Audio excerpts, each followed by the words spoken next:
start ចាំម៉ោងដំណើរការចេញហើយចឹងឯណាមេរៀនមិញគ្រូបើកអស់តាណាហើយអត់ឃើញគ្រូអត់ទាន់បើកផងហ៎គ្រូបើកអូតាមពិតគ្រូបើកហើយនេះអូខេតោះ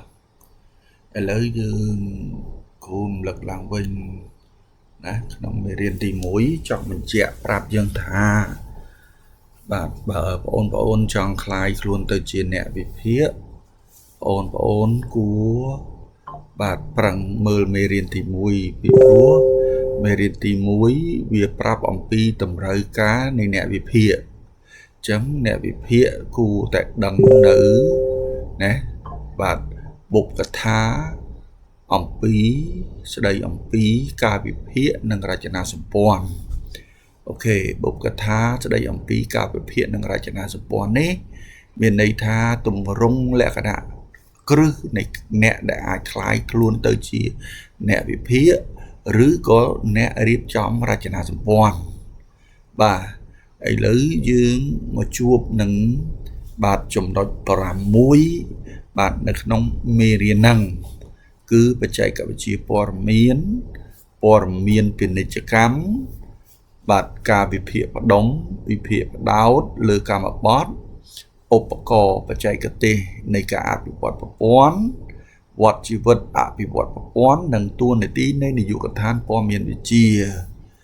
គ្រូធ្លាប់បានបញ្ជាក់ហើយថាបច្ចេកវិទ្យាព័ត៌មានវិទ្យា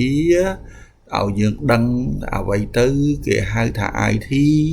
អ្វីទៅគេហៅថា IS អ្វីទៅគេហៅ CIS អ្វីទៅគេហៅថា S ហ្នឹង system ហ្នឹងឲ្យយើងស្គាល់ពីដំណើររបស់ប្រព័ន្ធហ្នឹងហើយប្រព័ន្ធវាគួរតែមានចរិតលក្ខណៈឬក៏មុខងារវាស្អីខ្លះអូខេចាំទៅដល់កន្លែងផ្ទាល់ចាំយើងនិយាយគ្នាបាទណាបាទហើយបន្តមកទៀតក្នុងកិច្ចការ analysis គប្បីយើងយកការងារ2យកមកដើរទន្ទឹមគ្នាមួយការងាររបស់ IT អំបញ្ញមិញហ្នឹងបាននិយាយរួចហើយនិងមួយទៀតជាការងាររបស់ពាណិជ្ជកម្មហៅ business ព័ត៌មានពាណិជ្ជកម្មអូខេអញ្ចឹងឲ្យយើងដឹងថាព័ត៌មានបែបណាអូខេនៅក្នុងពាណិជ្ជកម្មវាមានក្រុមហ៊ុនមានប្រមាណប្រភេទអីខ្លះអូខេហើយប្រភេទនីមួយហ្នឹងវាដំណើរការរបៀបម៉េចណាហើយដំណោះស្រាយការងារវារបៀបម៉េចណានឹងស៊ីជម្រៅនៅកន្លែង detail បាទបន្ទាប់មកទៀតយើងជួបនឹងវិភាគផ្ដុំវិភាគផ្ដោតណាវិភាគផ្ដុំនិងវិភាគផ្ដោតនៅក្នុងមេរៀននេះគឺអត់ឃើញនិយាយទេតែគ្រូនិយាយប្រាប់ថាស្អីទៅជាផ្ដុំអ្វីទៅជាផ្ដោតគ្រូដឹងថាបងអូនដឹងហើយពាក្យថាផ្ដុំហ្នឹងគឺបាទនិយាយម៉ៅអ៊ូនិយាយក្តោបយកតែហ្មងណាឧទាហរណ៍សិស្សថ្នាក់ហ្នឹងឧស្សាហ៍ណាស់អាហ្នឹងផ្ដុំអូខេដោយឡែកមានសិស្សប្រមាណអ្នកនោះគ្រូ confirm គ្រូអីហើយអត់ឃើញតបអត់ឃើញឆ្លើយអាហ្នឹងផ្ដោតយល់អត់អូនអញ្ចឹងសិស្សថ្នាក់ហ្នឹងអាសាណាស់គឺជាពាក្យផ្ដុំណែវិភាគផ្ដុំគេវិភាគទៅឃើញថាវាមានតែ1 2ទេអាហ្នឹងផ្ដោតយល់អត់អូនបាទណាបន្ទាប់មកទៀតយើងបានមកជួបនឹងឧបករណ៍បច្ចេកទេសនៃការអភិវឌ្ឍប្រព័ន្ធស្អីទៅជាឧបករណ៍បច្ចេកទេសនៃការអភិវឌ្ឍប្រព័ន្ធអូខេឧបករណ៍ហ្នឹងគឺជាយានគឺជាធាតុដែលគេយកមកដើម្បីបង្កើតប្រព័ន្ធអភិវឌ្ឍហ្នឹងមានន័យថាបង្កើតហើយអូខេអញ្ចឹងពេលគេយកមកបង្កើតគេយកអីបាទឧបករណ៍យើងមាន hardware ផ្សេងទៀតហើយនឹងមានបច្ចេកទេសក៏ចាត់ទុកថាជាឧបករណ៍ដែរនៅទីនេះគ្រូចង់បញ្ជាក់ប្រាប់ឧបករណ៍ថាវាមានគំនិត2ក្នុងការវិភាគព្រោះកាលណានិយាយឧបករណ៍សំដៅទៅលើ analysis មិនមែនឧបករណ៍សំដៅទៅលើអ្នក networker ផងអញ្ចឹងឧបករណ៍របស់អ្នក analysis សំដៅទៅលើ object oriented សំដៅទៅលើstructure analysis object oriented បានន័យថាគិតជាលក្ខណៈ object គិតមួយរឿងអត់គិតច្រើនទេគិតម្ដុំ structure analysis យកអាទាំងអស់ហ្នឹងមកបំបែកទៅជាផ្នែកតូចអា object oriented បំបែករឿងធំឲ្យទៅជារឿងតូចដុំបាទអូខេតែវាមានគ្រប់ធាតុបាទ structure analysis គឺរៀបតាមរចនាសម្ព័ន្ធអូខេបាទឧទាហរណ៍ដូចសាលារៀបរចនាសម្ព័ន្ធមានគ្រូមានប្រធានថ្នាក់មានអនុប្រធានបាទទាំង3នាក់ហ្នឹងរួមគ្នាបាទអ្នកដោះស្រាយរឿងវត្តមានរបស់និស្សិតអូខេអាហ្នឹងជា structure គេរៀប structure អញ្ចឹងអូខេដល់ពេល object គេអត់ខ្វល់រឿងគ្រូរឿងសិស្សរឿងអីទេគេអត់ខ្វល់ទេឲ្យសិស្សម្នាក់ scan យកហ្មង scan ទៅហើយគេដឹងថា scan ពេលណាសិស្ស scan ពេលហ្នឹងជាវត្តមានរបស់សិស្សនឹងពេលណាដឹងណាបាទបន្តមកទៀតយើងមកជួបនឹងវត្តជីវិតអភិវឌ្ឍប្រព័ន្ធវត្តជីវិតអភិវឌ្ឍប្រព័ន្ធមានន័យថាយើងដើរជុំវត្តជីវិតមកជុំវត្តហ្នឹងមកជុំអូខេអភិវឌ្ឍប្រព័ន្ធបានន័យថាការសាងសង់ហ្នឹងគឺដើរប្រមាណជំហានដើរជំហានអីខ្លះអូខេបើសិនតែយើងរើសយកឧបករណ៍ដំណោះស្រាយនៃការអភិវឌ្ឍប្រព័ន្ធហ្នឹងមានជំហានតិចតែយើងសង់ហ្នឹងវាយ៉ាងម៉េចតែបើយើងយកឧបករណ៍ដំណោះស្រាយនឹងមានជំហានច្រើនតើយើងសង់យ៉ាងម៉េចអូខេបាទហើយបន្តមកទៀតយើងបានជួបនឹងតួនាទីនៃនាយកដ្ឋានព័ត៌មានវិទ្យាតើណែអ្នកទទួលខុសត្រូវឬក៏អ្នកព័ត៌មានវិទ្យាហ្នឹងណាបាទគាត់ត្រូវការមានតួនាទីអីខ្លះហើយ responsibility ទទួលខុសត្រូវលើចំណុចណាខ្លះណែមួយចំនួនក៏តាំងអ្នកឯងព័ត៌មានវិទ្យាហើយរឿងអីប៉ុណ្ណឹងមិនចេះអ្នកឯងព័ត៌មានវិទ្យាហើយរឿងអីប៉ុណ្ណឹងមិនចេះណែតាមពិតទៅព័ត៌មានវិទ្យាមកជ្រុងដូចគ្រូខាងទ្រឹស្ដីអញ្ចឹងពាក់ព័ន្ធនឹងមុខវិជ្ជាទ្រឹស្ដីគ្រូដឹងណែពាក់ព័ន្ធរឿង program រឿងកូដគ្រូអត់ដឹងទៅឧទាហរណ៍ណាអូខេអញ្ចឹងមិនមែនដឹងទាំងអស់គ្នាទេអញ្ចឹងគឺមានផ្នែកមានដល់ទៅប្រហែលផ្នែកយើងមើលទៅក្នុងមេរៀនយើងអូខេគ្រូអត់ចាំផ្នែកអស់ទេតោះនៅទីនេះគេបានលើកយកណែរៀន IT សោះស្រាប់តែគេលើកយកអីគេអូនលើកយក supermarket មួយយកមកពុះជ្រៀកឲ្យយើងមើលយល់អំពីរចនាសម្ព័ន្ធ supermarket មួយនេះបាទមានរចនាសម្ព័ន្ធរបស់គាត់នឹង check out clerk supervisor advertising manager ហើយនឹង general manager អូខេហ្នឹងគឺ supermarket អូខេជាទូទៅបងអូនបានចូលទៅ supermarket បងអូនឃើញថាគេមានប្រព័ន្ធព័ត៌មានហើយស្រេចហើយតើណែប្រព័ន្ធព័ត៌មានបែបទំនើបហើយស្រេចហើយប៉ុន្តែគ្រូចង់ទាញឲ្យបងអូនឯងទៅមើល supermarket ដែលតម្រង់លក់ដូរបោះដុំលក់រាយអញ្ចឹងដែរក៏ប៉ុន្តែក្នុងតម្រង់មួយគេហៅថាគិតដោយដៃបានន័យថានៅវិធីសាស្ត្រដោះស្រាយនៅខ្សោយតើពួកគាត់នឹងទទួលបាននៅក្នុងតំណែងនីមួយពួកគាត់ទទួលបានព័ត៌មានដូចម្ដេច check out clerk គាត់បានព័ត៌មានអីដើម្បីលក់ចេញកើត supervisor គាត់បានព័ត៌មានអីដើម្បីទៅទិញថែមកើតទិញមិនខុសហើយ advertising manager គាត់បានព័ត៌មានអីបានធ្វើ promotion ទៅវាដើរហើយវាអត់ខុសជាមួយនឹង supermarket អូខេហើយ general manager គាត់ធ្វើអីដើម្បីឲ្យដឹងថាដំណើរការនឹងទៅមុខបានបាទជាទូទៅគឺគេពង្រឹងផ្នែកគេហៅថាប្រព័ន្ធព័ត៌មានគេពង្រឹងវាកាលណាគេពង្រឹងវាបានការងារពួកគាត់នឹងដំណើរការបានបើសិនជាមិនពង្រឹងទេនៅដេញដោលសួរតម្លៃនេះលក់ម៉ានតម្លៃនេះលក់ម៉ានមានតំណែងថ្មីមកលក់ម៉ានបាទនោះលក្ខខណ្ឌនឹងវាយឺតយ៉ាវក្នុងការប្រកបអាជីវកម្មអូខេអញ្ចឹងបន្ទាប់មកគេបានបញ្យល់បង្ហាញយើងអំពីប្រព័ន្ធព័ត៌មានបាទប្រព័ន្ធព័ត៌មានបាទបច្ចេកវិទ្យាព័ត៌មានបច្ចេកវិទ្យាព័ត៌មានយើងសរសេរកាត់ថា IT តែ IT នឹងឯងគឺពាក្យពេចន៍វា information technology ដែល IT នឹងឯងមាន3ធាតុធំមាន hardware មាន software មាន hardware software ហើយនឹង telecommunication hardware តាមកាពិតទៅយើងគិតថាវាជារបស់រឹងមើលឃើញចាប់បានក៏ប៉ុន្តែ hardware នេះឯងណា បាទបើវាអត់ទទួលសោះទេគេមិនហៅវាហាទេបាទដូចឧទាហរណ៍ដូចដុំថ្មអញ្ចឹងរឹងមើលឃើញចាប់បានតែវាអត់ទទួលសោះកើតប៉ុណ្ណឹងបាទអញ្ចឹងមើលឃើញចាប់បានតើវាទទួលសោះហើយសោះទៀតសោតបាទដែរដើម្បីថាជាសោះតលវាមានដំណើរការផ្សារភ្ជាប់ជាមួយនឹងហាតដែរបើសិនតែសរសេរហើយវាអត់ដើរអានឹងសោះខុសហើយអូខេបាទហើយបន្ទាប់មកទៀតយើងមកជួបនឹង telecommunication system ដូចមានទូរស័ព្ទដូចមាន computer network អីអស់ហ្នឹងសុទ្ធតែជា telecommunication system ព្រោះវាជា telecommunicate ណា communicate យើងអាចនិយាយតាក់ទងគ្នាបានហើយជាប្រព័ន្ធអូខេហើយទិសដៅរបស់វា IT ហ្នឹងណាវាធ្វើដើម្បីទ្រទ្រង់ប្រតិបត្តិការណាទ្រទ្រង់ប្រតិបត្តិការមុខជំនួញសម្រាប់ទ្រទ្រង់ប្រតិបត្តិការមុខជំនួញអូខេបាទហើយដើម្បីផលិតភាពកាន់តែប្រសើរបាទថ្នាក់គ្រប់គ្រងគេតែងតែសម្រេចចិត្តណាដើម្បីធ្វើការសម្រេចចិត្តដើម្បីដោះស្រាយចំពោះការលូតលាស់ហ្នឹងគេទាមទារត្រូវការមនុស្សដែលមានប្រាជ្ញាចេះប្រើបច្ចេកវិទ្យានឹងឯងត្រង់ការលើកឡើងរបស់ IBM ក្រុមហ៊ុន IBM ក្រុមហ៊ុនដែលលើកឡើងការសរសេរ software ដំបូងគេហ្នឹងគឺមិនបាច់អានទៀតទេអូខេគេថាផ្នែកមួយដ៏សំខាន់នៃបច្ចេកវិទ្យាព័ត៌មានវាពាក់ព័ន្ធទៅនឹងអ្នកអានណាបាទអ្នក analysis អ្នកពាក់ព័ន្ធនឹង analysis and design បាទន័យថាចេះវិភាគហើយចេះរៀបចំគ្រូងទៀតអូខេវាជាដំណើរការនៅក្នុងការអភិវឌ្ឍប្រព័ន្ធអូខេព័ត៌មាន develop information system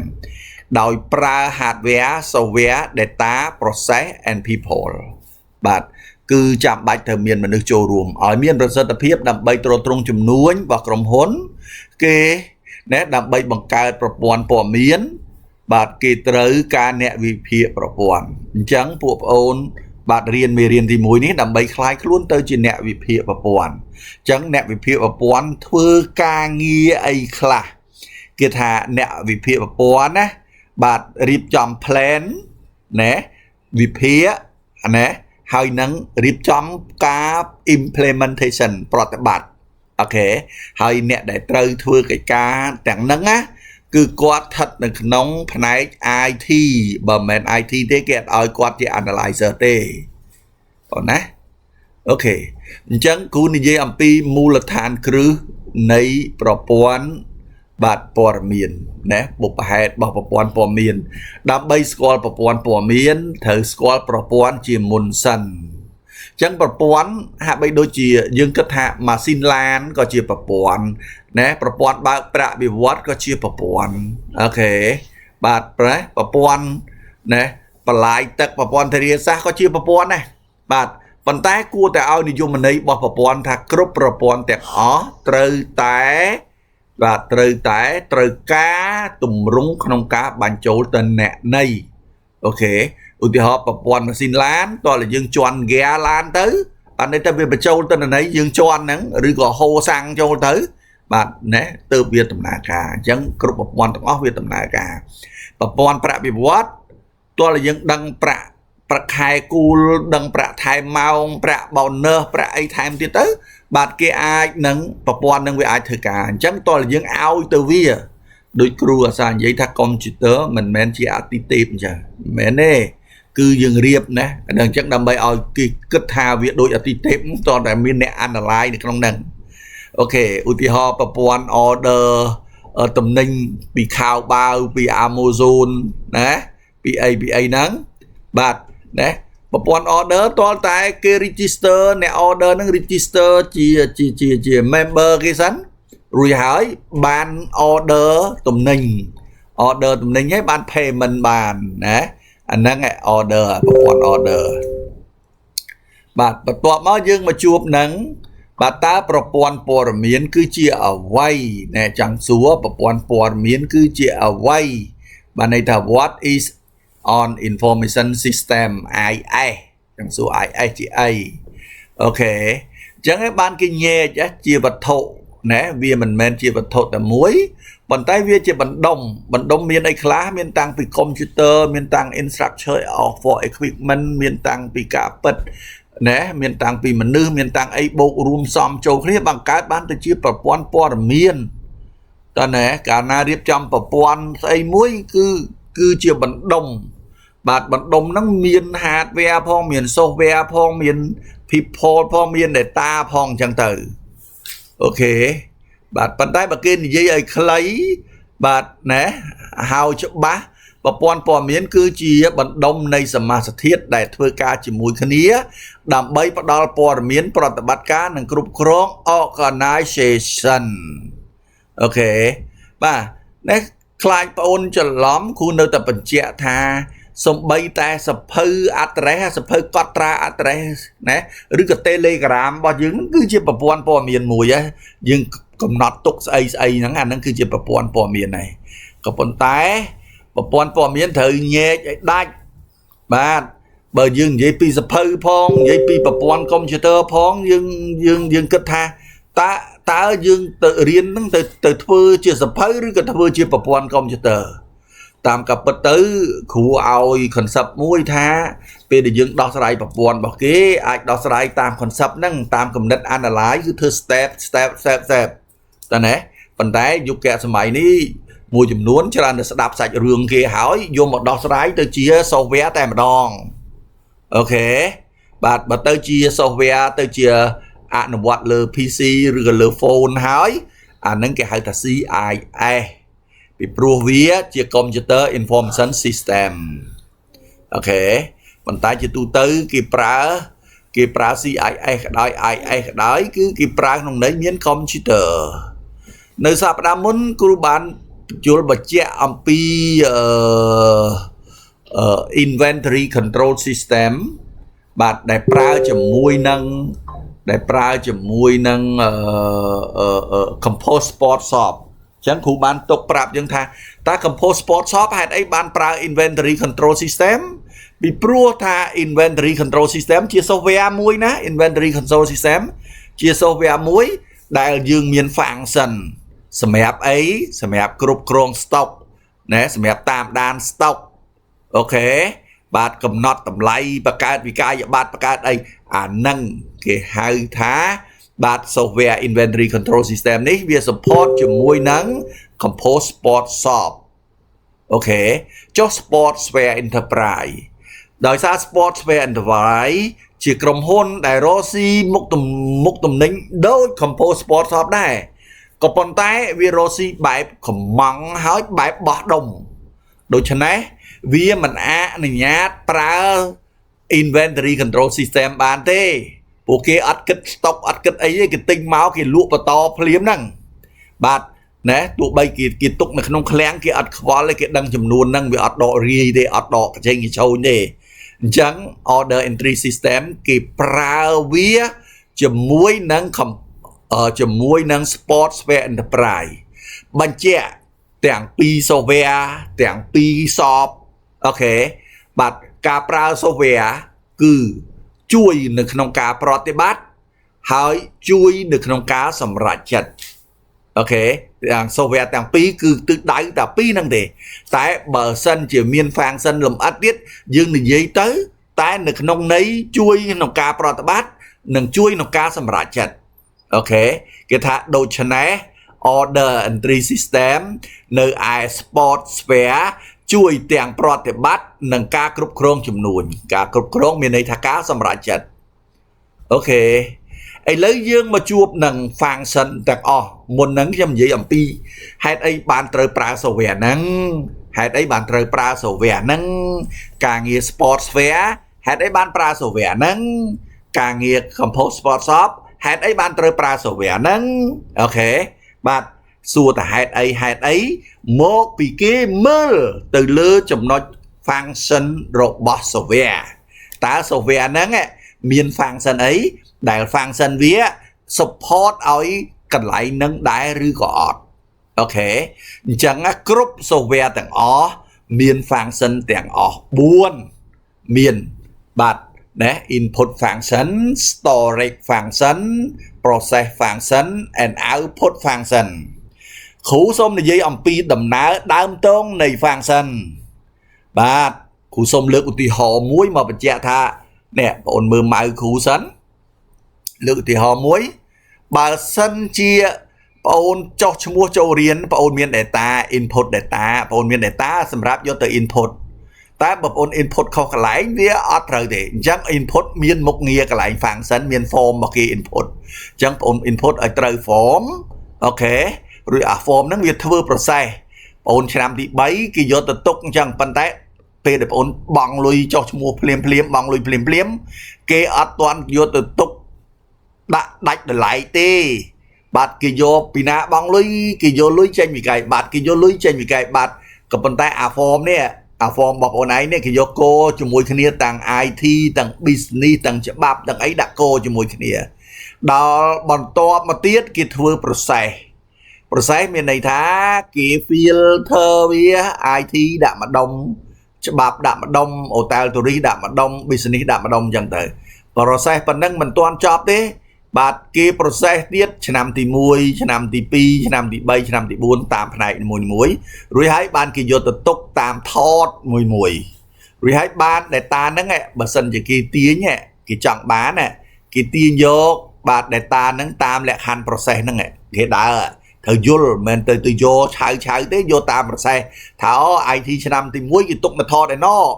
IT năm thì pi cái tục là thọt để nè chẳng ạ kỳ từ vô tam bài nằng kỳ ở từ vô rót ở đây đôi ca là cái đạn tập bông mình toàn miền process thì cái kỳ vô bán nè vì ao từ chỉ output cái phép thành được cái lại ná rồi thấy ban từ chỉ bạn là tập họ lại kỳ từ vô bán nè chẳng tròn ní cả liên được database system kêu ban mình chạy thật data nằng information nè data nằng information không kia dạng mấy data những đã châu information về tiền tranh okในขณะการในคลาสเทียดกิจเดต้าดัดเทียดมุยโอเคดอกอินฟอร์มชันคือจะปอร์เมียนกรุบกรอนโอเคบาดจังอ่ะในตรองนั้นอ่ะขู่สมโยกบาดกางเงียมุยโยมอมันเจ๊บางหางอมปีบาดinventory control system ได้ยืนยันท่าวิปรายจมูกใน compose sport shop อ่ะวิบาดบางหางในฟังก์ชันบุญโดยได้đôi đại dự bản kết thúc group function đằng ó từ miền function buồn xong tốt group software đằng ó từ miền function buồn ok chẳng software đằng ó miền function ấy là output ở xong tốt input process storage and output ấy lấy dương mà mờ bạt chấm pua input function nè quát ấy kia quát bắt châu ấy kia ổn nè input data này có tục data nữ bạt nữ cầm nai price inventory chấm pua bạt nè chấm pua propon cứ tha item cắt mình thôi stock nâng item mình time từ can stock bởi quạt tinh chốt bạn này time stock và quạt lụa chanh miền này ta cắt mình thôi ok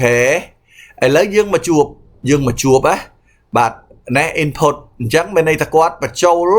từ can và buồn ok hỏi storage nè còn bà châu lấy kế bờ bà châu bài chướng bà châu khá chẳng anh nè bia bạt storage function bia để xả tục ok bia để xả tục rồi bạt nè bạn châu từ can inventory cạn rồi hai process về thứ ấy bạn việc cài prải bạt nợ pil đã miên cài prải inventory cài lại chẳng pil để bật chấu bia cài prải okตัวมา output វាបង្កើតព័ត៌មានប្រព័ន្ធសម្រាប់ user បាទដោយបញ្ចូលចំនួនបាទកំពុងមានបច្ចុប្បន្នអញ្ចឹងបើសិនជា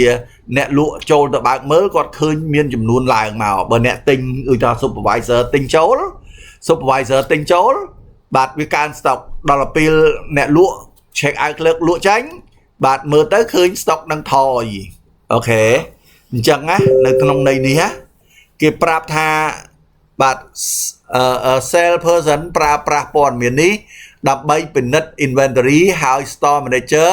ប្រើប្រាស់វាសម្រាប់កំណត់ថា stock គួរតែកំងថែមដែរឬទេឬតម្លៃគួរតែកាត់បន្ថយដែរឬទេនេះបងអូនឮសូរពាក្យ store manager នេះរឿងនេះគេនិយាយចំពោះបាទ compose sport shop គេអត់និយាយចំពោះsupermarket ទេ supermarket nè để căn store trắng kia hay thật supervisor bạn ạ ta nè bạn chẳng kia pra chung ấy có pra tới ở bàn hà thì sầm khán ôn vô làm pi ra chana sầm pon bọc kế hay nâng mục nghĩa càng nghĩa tam ra chana sầm pon bọc kế ok ấy lấy trong bật chẹ bật thay bằng pi bọc pon po làm viên nâng đã đá còn phần tay thì dễ làm pi sầm ma sật thiết này bọc pon po miến đại mình ai ở bán cứ trời cả hardware software data process and people hardware nâng software cứ chia information technology hardware nâng software vì ai bạc cái information technology vì còn là chỉ bộ môi để bạn này propon hỏi process hay nâng people vì cứ chia human resource vì cứ chia human resource process hay nâng people chẳng á dừng miền mình nữ bạn hỏi mình nữ pra ở trừ tam process này càng nghĩa ok nơi thiết môi tiết bạn data cứ chỉ cả top job rồi viên tầm nẹt tầm nón information technology rồi viên tầm nẹt tầm nón information technology nâng human resource ok chẳng bộ quát bạn job khnia bạn này tha hardware software job khnia chỉ môi nâng mình nữ bạn chỉ môi nâng tầm ná cá mình nữ để vô đăng pin tầm ná cá đau data bạn miền data thế hardware nâng software bên nâng mà đóng hai process nâng people có bên nâng mà đồng ok bạn nè hardware software kia anh thì dây lấy thá information technology đây nè class còn riêng information technology có focus từ lơ hardwareនិងsoftware ok ហើយដល់ពេលគាត់រៀន IS បានន័យថាគាត់ក្តោបបានទាំងអស់អូខេបាទគាត់រៀនសរសេរ software បាទនៅខាងបងប្អូនភ្លៀងអត់ទេភ្លៀងគ្រូបាទគ្រូក៏ភ្លៀងដែរបាទគ្រូភ្លៀងទាំងក្រៅភ្លៀងទាំងក្នុងបេះដូងណាអូនៅឈឺតោះឥឡូវទៅមុខទៀតគ្រូនិយាយឲ្យវាមានបរិយាកាសនិយាយទេតោះអញ្ចឹង detail បងប្អូនអាចមើលនៅក្នុងនឹងបានហើយបន្ទាប់មកទៀតយើងចូលមកជួបជាមួយនឹងស្អីគេចេះជាមួយនឹងស្អីគេចេះបាទជាមួយនឹងទិន្នន័យនិងព័ត៌មានខ្លាចបងអូនមិនច្បាស់អូខេឥឡូវគេប្រាប់ហើយទិន្នន័យវាជាបាទពាក្យមួយដាច់ហើយព័ត៌មានជាពាក្យពេញ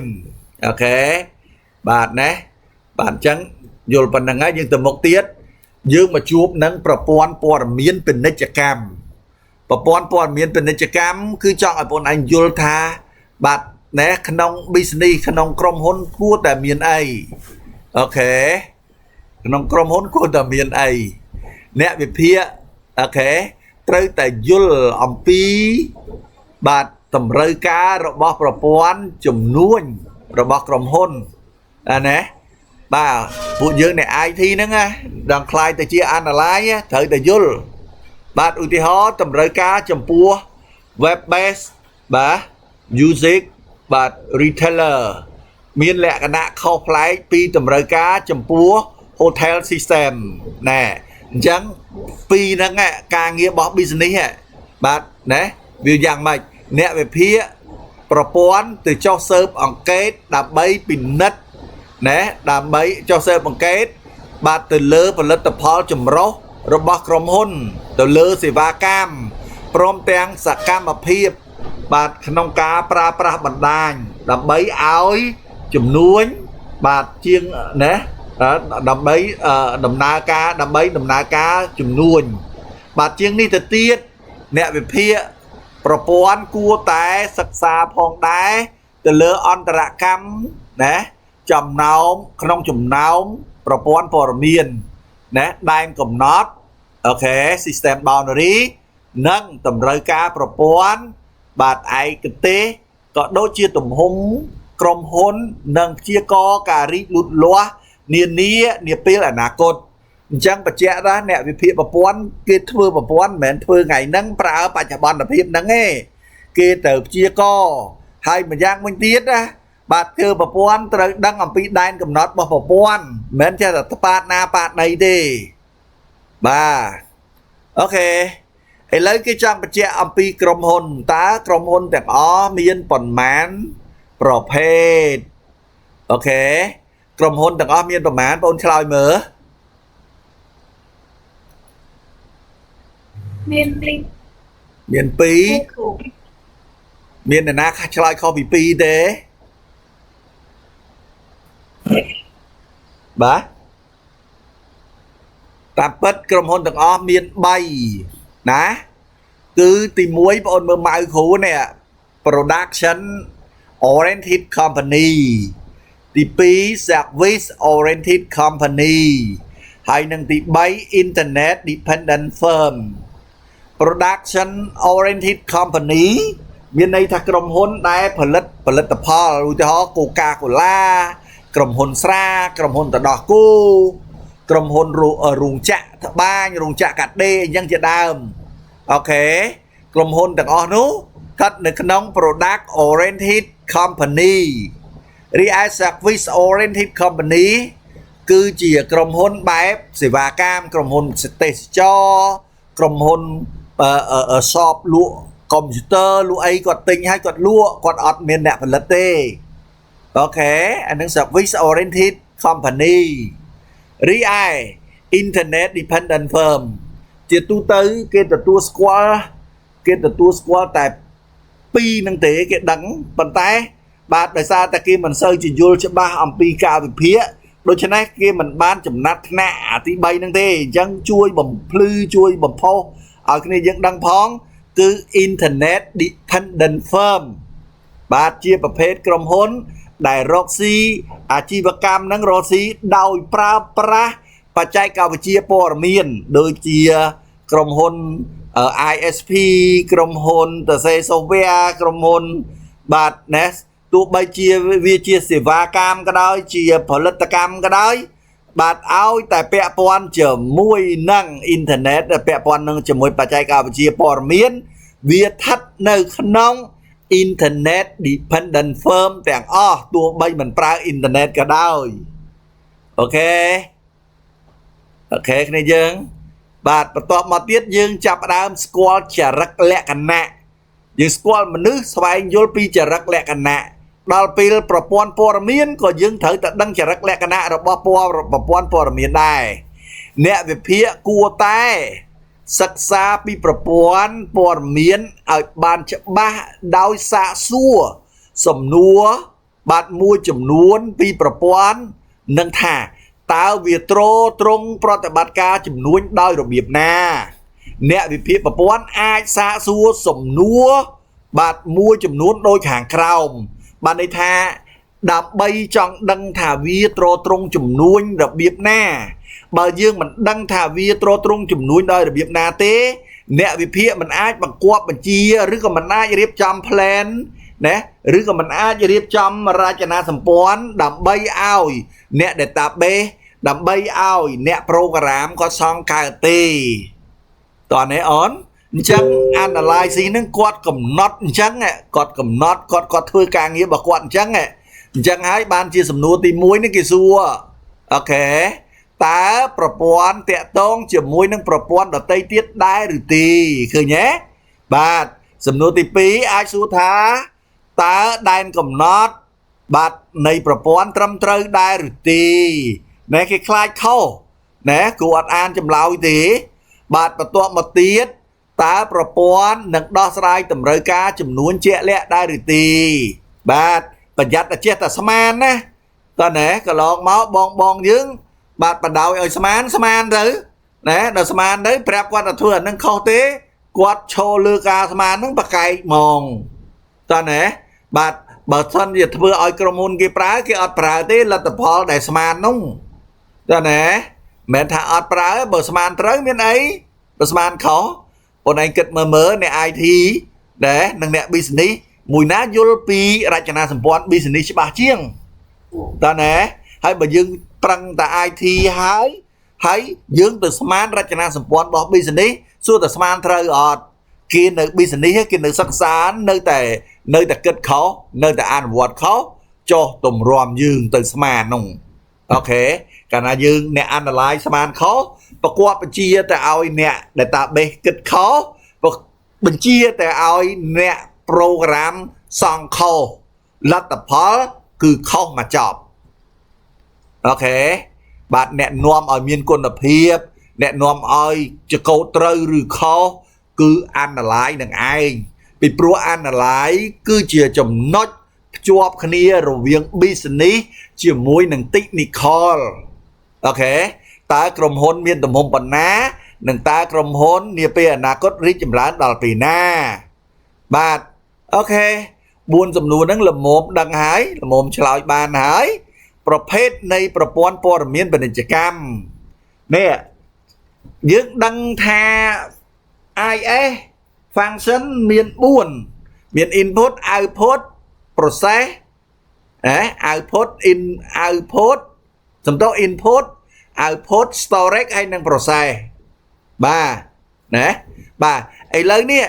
ណាគ្រប់ function មិញមាន4ណាគ្រប់ IS មាន4ឥឡូវគ្រប់ប្រភេទនៃ company គ្រប់ប្រភេទនៃក្រុមហ៊ុនណាបាទមានណាប្រភេទនៃប្រព័ន្ធព័ត៌មានពាណិជ្ជកម្មប្រព័ន្ធព័ត៌មានពាណិជ្ជកម្មមានតែ4ប្រភេទទេគឺ TPS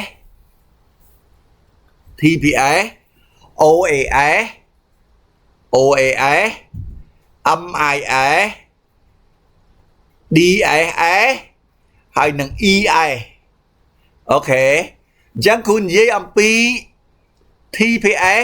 ពាក្យពេញរបស់វាគឺ Transaction Processing System TPS ហ្នឹងគឺនិយាយអំពីប្រតិបត្តិការដំណើរការ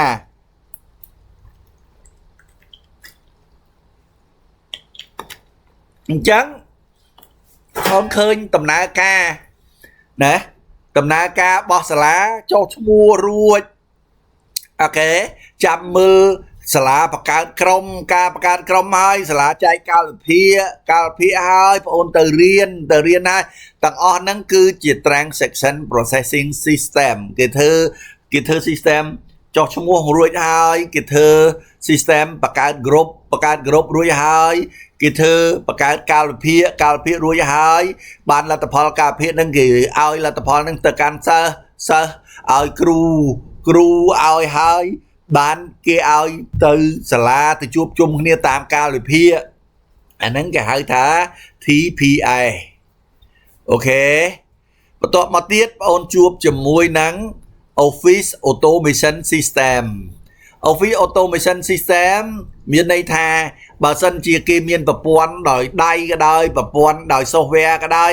ក៏ប៉ុន្តែប្រព័ន្ធមួយហ្នឹងស្រាប់តែវាមានភាពរអាក់រអួលគេអាចនឹងមាន mail គេអាចនឹងមាន Telegram គេអាចនឹងមានស្អីផ្សេងទៀតដែល support បាទជំនួសមួយគ្រាមួយបដោះអាសន្នបានបាទគេមានអីជាជើងសកួរសម្រាប់ software សម្រាប់ប្រព័ន្ធគេបាទអាហ្នឹងគេហៅថា Office Information System Office Automation System បាទនៅមួយទៀត MIS Management Information System ជាទូទៅអ្នកខ្លះមានព័ត៌មានច្រើនប៉ុន្តែព័ត៌មានហ្នឹងចេះតែនិយាយទៅត្រូវមាត់គេទៅអូខេបាទអ្នកខ្លះមានព័ត៌មានតិចតួចទេប៉ុន្តែគេផ្ដុំព័ត៌មានហ្នឹងបង្កើតបានទៅជាផលប្រយោជន៍ឧទាហរណ៍បង្កើត YouTube បង្កើតអីនិយាយពីព័ត៌មានរបស់គេ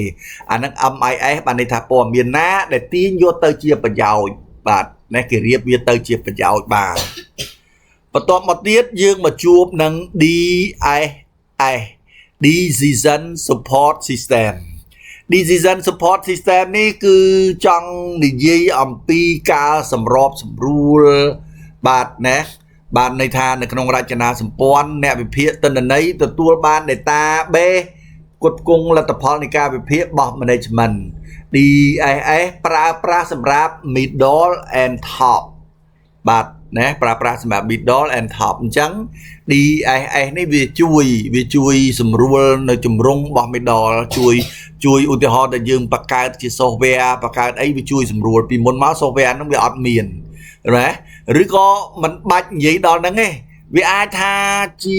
ម៉ាស៊ីនភ្លើងវាអាចថាជាស្អីក៏ដោយជា UPS ពេលដែលភ្លើងដាច់វាអាចជួយសម្រួលមួយឆុងអាហ្នឹង support ដូចនៅ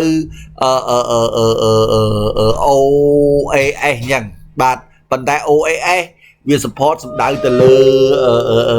software ទៅលើ tool អីផ្សេងអានេះ support សម្រាប់ថ្នាក់កណ្ដាលថ្នាក់កម្ពស់បាទ ណែvừaដាច់មួយដាច់ធ្ងន់ធ្ងរអញ្ចឹងណា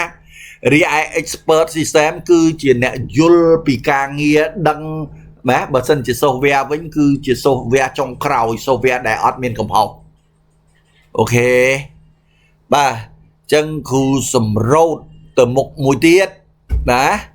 បាទរចនាសម្ព័ន្ធគ្រប់គ្រងបាទន័យថា organization structure តើ organization structure របស់ company នឹងមានអីខ្លះជាទូទៅរចនាសម្ព័ន្ធរបស់ company មួយគឺគេមានបាទចំនួនបាទណាមានចំនួន4 level បាទគឺ top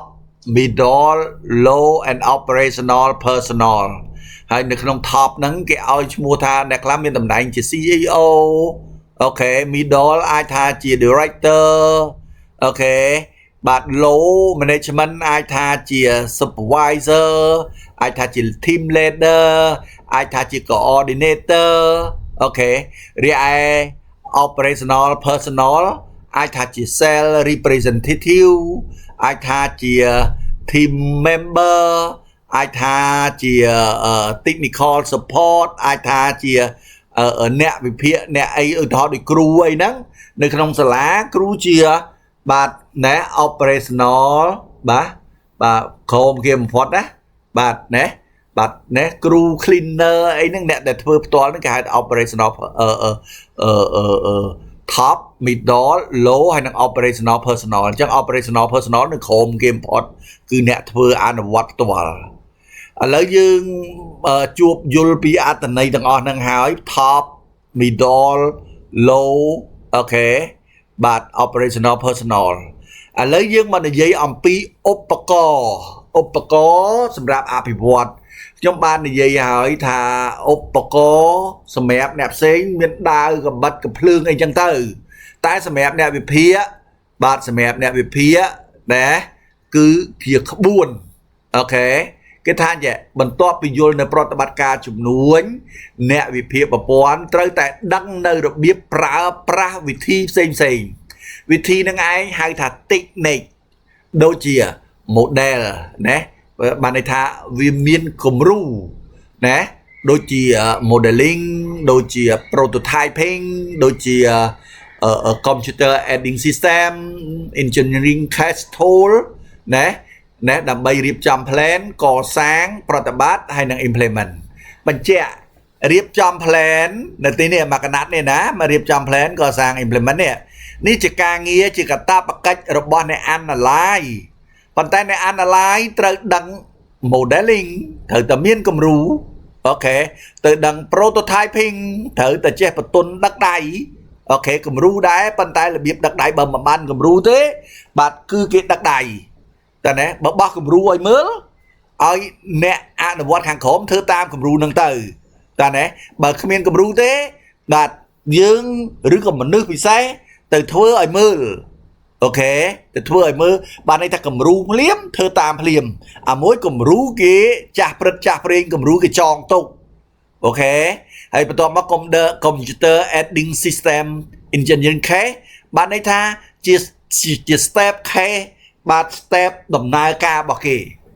អូខេជា step ដំណើរការអញ្ចឹងគេបានបញ្យល់ប្រាប់យើង modeling ស្អីទៅណែគេអាចកែប្រែសាកល្បងបាន modeling ដូចថាគូរូបសមអត់យើងគូឲ្យមើលសិនអញ្ចឹង model តែមើលសិនធ្វើអញ្ចឹងត្រូវអត់អញ្ចឹងនៅក្នុងការអនុវត្ត modeling បាទអ្នកគប្បីគួរតែចេះដឹងនៅបាទ business ណា data object network and process model ដំណើរការរបស់វាហ៎អញ្ចឹងយល់អំពី business មានទាំង data ដឹងថាដំណើរការវានឹងផ្នែកខ្លែបមានអីឧទាហរណ៍ថាសាលាយើងមានប្រមាណ department សាលាយើងមានប្រមាណ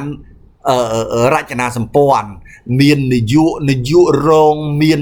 ណាប្រធានផ្នែកណាបាទមានប្រធានការិយាល័យសិក្សាមានរហូតដល់ប្រធានសន្តិសុខមានប្រធានអនាម័យអីយ៉ាងជាដើមមានប្រធានរដ្ឋបាលអានឹងឲ្យយើងដឹង object របស់វាហើយយើងមាន data បញ្ជាក់អំពីការងារហ្នឹង អូខេហើយយើងមានទំនាក់ទំនងរវាងពីការងារមួយទៅការងារមួយហើយយើងដឹងអំពីដំណើរការរបស់វាគិតតាមរបៀបណាអូខេបាទអូខេបន្តមកទៀតយើងមកជួបនឹង detail អំពី business model or requirement model ណារៀបចំ business function ដែលប្រព័ន្ធព័ត៌មានត្រូវត្រត្រង់បានន័យថា business function ដែលប្រព័ន្ធព័ត៌មានត្រូវត្រត្រង់តើវាមានស្អីខ្លះអូខេមាន data model មាន object model មាន network model នេះណែបាទចុះ prototyping គ្រូបាននិយាយហើយ prototyping បាទគេធ្វើតាមរបៀបដឹកដៃគេធ្វើតាមរបៀបបង្គាប់ឲ្យធ្វើអញ្ចឹង prototyping ធាតុសំខាន់របស់វាគឺមាន input output ហើយនឹង user interface បានន័យថាយើងបាន input យើងមកធ្វើ interface យើងបាន output យើងមកធ្វើ interface បែបនេះគេហៅថាបាទ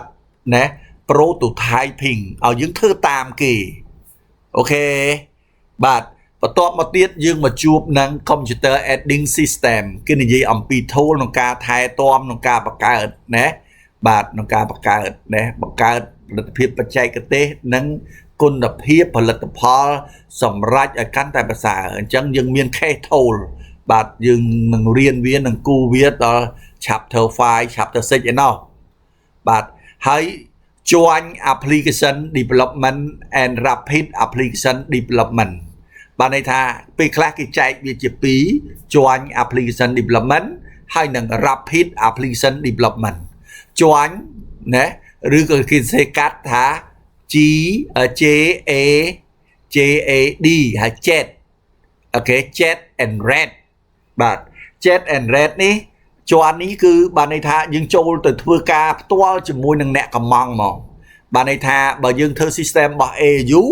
គេទៅរើសបាទណាអ្នក super user អ្នកតំណាងណាមួយទៅបាទយើង developer ទៅអង្គុយក្បែរឬក៏អ្នក analyze នឹងទៅអង្គុយវិភាគឲ្យធ្វើតែម្ដងសរុបហ្មងអាហ្នឹងគេហៅជាន់អូខេ rapid គេឲ្យភ្លាមធ្វើភ្លាមឲ្យភ្លាមធ្វើភ្លាមកែអីតម្រូវនឹងភ្លាមអូខេក៏ប៉ុន្តែ model នេះថាលឿនក៏លឿនថាវល់ក៏វល់ពីព្រោះថាបើយើងចូលទៅគេមិនរាក់ទាក់គេមិនស្និទ្ធស្នាលជាមួយយើងនាំឲ្យយើងពិបាកក្នុងការដោះស្រាយតែបើសិនជាយើងចូលទៅស្និទ្ធស្នាលមួយគេខ្លាំងពេកនាំឲ្យគេចេះតែតម្លាក់ការងារហួស scope ហួសផែនការយើងអូខេបាទប៉ុន្តែបើសិនជាគ្មានចំណុចអសកម្មដែលបានលើកឡើងទេវាល្អវាលឿនអូខេបាទអញ្ចឹងយើងទៅមុខទៀតដើម្បីឲ្យចប់ក្នុង record ហ្មងបាទចំណុចទី6មានន័យថាទស្សនៈនៃបាទណែនៃវិធីសាស្ត្រអភិវឌ្ឍប្រព័ន្ធអូខេបាទការអភិវឌ្ឍប្រព័ន្ធគេសង់ឡើងបែប2ទស្សនៈមួយអ្នកខ្លះយល់ពី structure analysis នៃ structure analysis មួយទៀតគេធ្វើពី object oriented ណា analysis and design object oriented structure ហ្នឹងគេគិត table គិត relationship គិតអីអូខេដល់ object បាទគេនៅតែគិត table គិត relationship ដូចគ្នាអញ្ចឹងប៉ុន្តែគេមិនគិតម្ដងទាំងអស់ទេគេគិតមួយ object យកមកគិត table query ណាយកមក object យកមកគិតយកមក object មកគិតអូខេតាមកាពិតទោះបីជាដំណើរការតាម object ក៏ដោយតាម structure ក៏ដោយក៏មិនអាចបោះបង់ structure បានដែរនៅតែ structure ដដែលទេបាទនៅតែ structure ដដែលទេក៏ប៉ុន្តែបាទនៅក្នុង structure នេះគ្រូឲ្យនិយមន័យឲ្យថាដូចឆ្អិនក្បាលស៊ីក្បាលឆ្អិនកតុយស៊ីកតុយអញ្ចឹងបាទន័យថាបើការងារនឹងវាធំពេកបាទគេបបែកវាឲ្យតូចហើយគិតតាម structure គេបបែកវាឲ្យតូចហើយគិតតាម structure អូខេអញ្ចឹងបើតាម structure គេឲ្យយើងគិត plan analyze design implementation អូខេចុះបើតាម object វិញណាគេគ្រាន់តែបញ្យល់ថាពិភាពខុសគ្នាបាទហើយវាប្រើធាតុបាទណា software object ដែលបង្ហាញអំពី people ពីវត្ថុហើយនិងពីសកម្មភាពរបៀបគ្រាន់តែក្តោបឲ្យស្គាល់ថាគេត្រូវការ software ប៉ុណ្ណា ហើយអ្នកណាខ្លះប្រើមានឧបករណ៍អីពាក់ព័ន្ធមានសកម្មភាពអីគេក្តោបគេបេះប៉ុណ្ណឹងបេះនៃគម្រោងទៅគេយកទៅសង់ទៅដល់ណាបេះឲ្យគ្រប់ធាតុបើសិនជាយើងធ្វើសាលាមួយបេះមកដុំទៅយកទៅសង់ទៅបេះមកដុំយកទៅសង់ទៅតើបេះអស់ហើយនៅបេះអស់ហើយចប់អូខេខាងលើអត់ទេគេអត់បេះទេគេធ្វើឲ្យត្រូវតំណែងបាទ planning គួរតែមានរចនាសម្ព័ន្ធអីអូខេមានអីបានគេធ្វើទៅអូខេបញ្ជាក់បន្ថែមឧទាហរណ៍ដូច Jet and Red ចឹងបាទ Jet and Red បើសិនជានៅក្នុង supermarket បាទ compose spot shop គេធ្វើអីដាក់មនុស្សម្នាក់ទៅទោះបីជា check out clerk នឹងមាន100នាក់ក៏ដោយបាទដាក់មនុស្សម្នាក់ទៅសិក្សានៅក្នុង100ហ្នឹងហើយធ្វើ system ឲ្យ check out clerk ប្រើទៅឲ្យ supervisor ប្រើទៅឲ្យ advertising manager ប្រើទៅឲ្យ general manager ប្រើទៅអូខេរួចឲ្យផ្គុំអាហ្នឹងឲ្យទៅជា system តែមួយសន្មត់ថាសង់ចប់សង់របៀបហ្នឹងគេហៅថា object oriented អូខេតែបើសិនជាយើង design រចនាសម្ព័ន្ធទៅជា table ទៅជាស្អីហើយបាទណារួចឲ្យសង់ម្ដងហើយចប់ហើយយកទៅឲ្យពួកគាត់ទាំងអស់គ្នាប្រើវិញអាហ្នឹងគេហៅថា structure analysis បាទបាច់យឺហើយប៉ុន្តែបន្តិចទៀតបាទឥឡូវយើងមកចូលដល់ចំណុចទី7គឺវត្តអាយុក្នុងការកសាងនៅក្នុងកម្រិតពួកប្អូនខ្ញុំអត់បានបង្ហាញអំពីគំរូក្នុងការកសាងឲ្យច្រើនទេខ្ញុំយកគំរូមួយដែលជាគំរូគេហៅថា background នៅគំរូថ្នាក់បឋមបាទគឺ SDLC នេះ SDLC ដែលមានពាក្យពេញ System Development Life Cycle SDLC ដែលមានពាក្យពេញអញ្ចឹង SDLC គេដើរនៅក្នុង5ជំហានទី1 System Planning មើលឃើញទេ System Planning Analyze Design Implement and Support កន្លែងនេះគេនិយាយ detail លើសអំពីការងាររបស់ Analyze មិញ Planning Design ហើយនិង Implement Planning Design Implement ព្រោះអា plan ហ្នឹងវាបូកជាមួយ Analyze ហើយហ្នឹងវានិយាយកាត់បើពេញរបស់វាគឺ5ហ្នឹងឯងតែម្ដងអូខេសំណួរតែ planning យើងធ្វើម៉េច analyze យើងធ្វើម៉េច design ធ្វើម៉េច implementation ធ្វើម៉េច support ធ្វើម៉េចនៅក្នុងគ្រានេះនៅក្នុងឆងមាននេះគ្រូបញ្យល់ប្អូនត្រឹមតែ analyze and design ទេអូខេចាំឆ្នាំទី4តាមទៅជួបអា planning ថែមហើយ implementation បងឯងទៅជួបជាមួយនឹងលោកគ្រូ program យកទៅ implement ទៅបាទអូខេខាងក្រោមនេះគឺការបញ្យល់អំពីធាតុនីមួយៗដែលគ្រូបានបញ្យល់រួចហើយអូខេឥឡូវយើងចូលមកជួបបាទចំណុចចុងក្រោយគឺតួនាទីនៃនាយកដ្ឋានព័ត៌មានវិទ្យាតើបាទការដែលរៀនព័ត៌មានវិទ្យាហ្នឹងបាទនៅជុំវិញ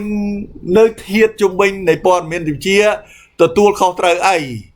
ចឹងខ្ញុំទាញយកតារាងមួយយកមកនិយាយតែម្ដងរចនាសម្ព័ន្ធមួយយកមកនិយាយតែម្ដងបាទ IT department ចឹងបានន័យថា full ហ្មងណាបាទមាន Director Information Technology ថ្នាក់គ្រប់គ្រងរួមបន្ទាប់មកទៀតមាន Application Development បន្ទាប់មកទៀតមាន System Support បន្ទាប់មកទៀតមាន User Support បន្ទាប់មកទៀតមាន Database and Administrator ហើយនឹងមួយទៀតមាន Network Administration ហើយនឹងមួយទៀតមានបាទ Web Support ឬក៏ Mobile អីតមកគ្រូបញ្ជាក់ណាបាទយើងក្តោបម្នាក់ឯងក្តោបបានអញ្ចឹងហ៎បើបានអញ្ចឹងមានន័យថាក្តោប IT department មួយតែឯងបានហើយបាទក៏ប៉ុន្តែគ្រូបញ្ជាក់ application development មានន័យថាអ្នករៀន Word រៀន Excel រៀន Office រៀន software ដែលគេសង់ហ្នឹងបាទណាអ្នកចេះអាហ្នឹងបាទអ្នកចេះអាហ្នឹងអ្នកចាំ trend អ្នកយល់ពី application ដែលគេបានសង់ឲ្យប្រើ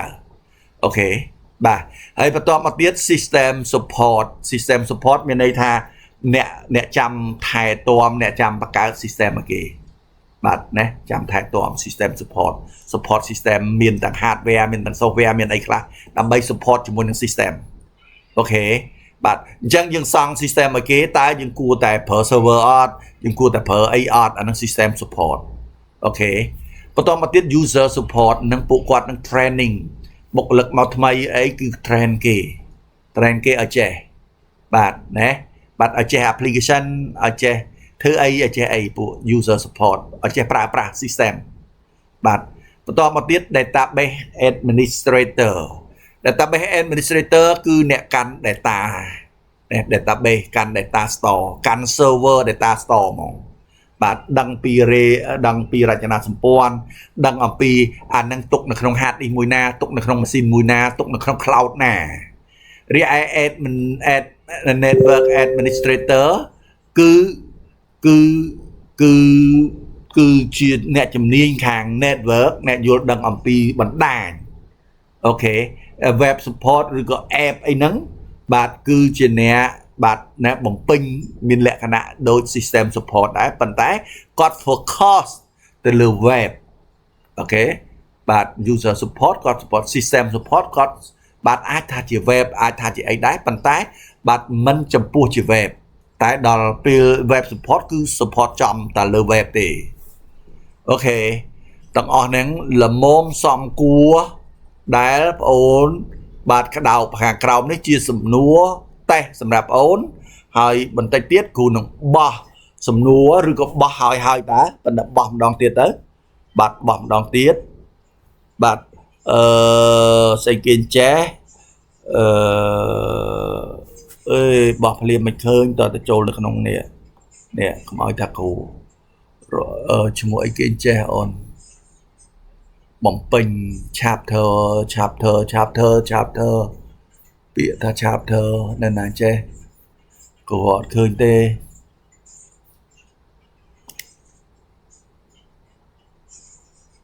នៅក្រោមហ៎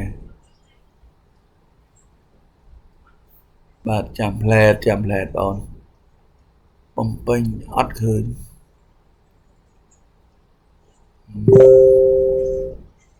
អពេលប្រញាប់រៀបវាធ្វើមើល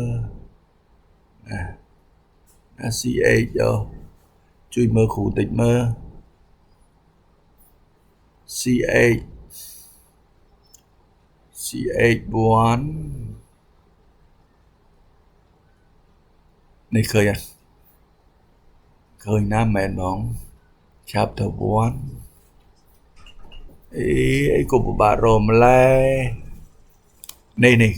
មើលនៅក្បែរហ្នឹងមើលមិនឃើញបាទខ្ញុំបានបោះភាសាហើយបណ្ដាលបោះភាសាទៀតទៅបាទអូខេអាហ្នឹងទុកឲ្យយើងធ្វើបាទនៅទីនេះខ្ញុំបោះនេះបាទចូលទៅក្នុងក្រុមរបស់សាលាហើយខ្ញុំចូលទៅក្រុមរបស់ខ្ញុំវិញបាទអូខេបាទអូខេគ្រូ stop សិនstop អីក៏បាំងម៉ែ